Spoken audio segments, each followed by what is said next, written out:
Hello, I'm Tomas Lamanauskas. I'm Deputy Secretary General of International Telecommunication Union, UN Digital Technology Agency.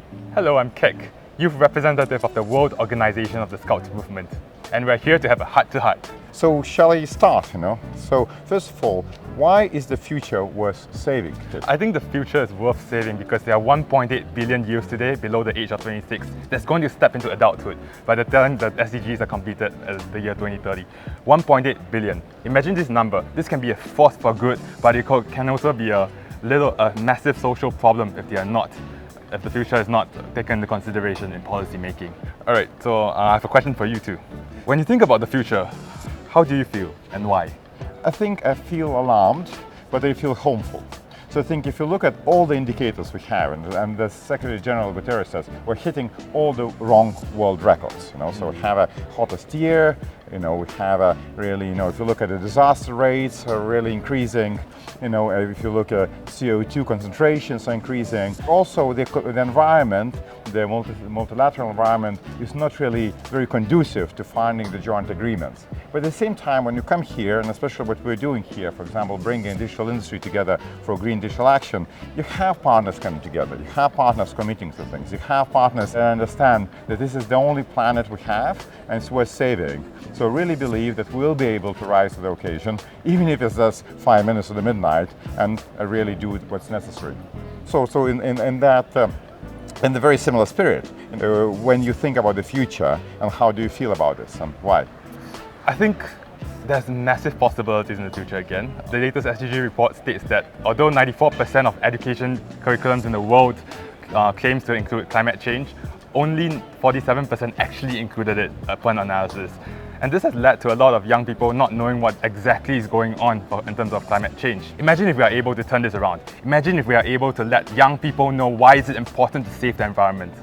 They can be a great force for change. And in the Scouts, we do exactly that. We fill in the gaps through our non-formal education framework. We are able to fill in the gaps of formal education in terms of climate education. We have contributed 2.8 billion hours towards the United Nations Environmental Programme's Clean Seas campaign, clearing plastic from the seas, for example, and 2 billion hours towards the SDGs. And so this is proof that when non-formal education and formal education come together, the result can be transformative education, where young people are no longer just passive absorbers of knowledge, but active catalysts of change for the community. Together, I'm sure, if we work together, we can create a better world.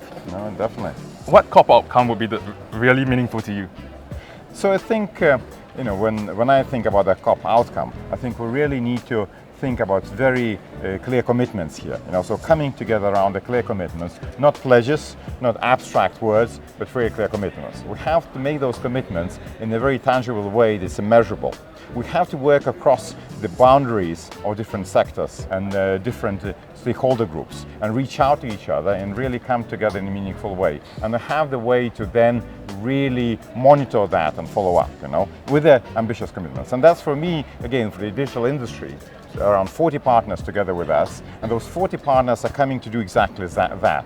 They're coming here to take very specific commitments, how they will lower GHG emissions, how they will actually implement the standards that allow that, how they will monitor and measure, how they will report, what will be the follow-up track on that, and how they will reach out to others as well, for example, energy, industry and stakeholders, environment and stakeholders, finance stakeholders, to really make it happen together. So, and finally, Kek, what's your piece of advice to me?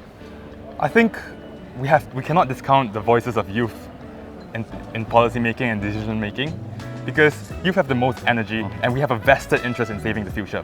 This is the earth that we are inheriting, and decisions made now, whether they're good or bad, will have an impact on our lives in the future. What about yourself? Do you have any advice for us? I think it's very important to reach out to those who we not always agree with. Here at COP28, we feel that a lot of groups, have really truly believe in their own truth and really believe in their own ways of achieving things. And we definitely have to have a joint vision. We have to have the joint commitment to save our planet, but then we need to be able to bring everyone along, even if we don't agree with them. So my advice also here is to always try to reach out actively, try to speak to the people you don't agree with and try to understand their views, and how can we build that vision together, that commitment together, and that path forward together. Thank you very much. Thank you. Thank you.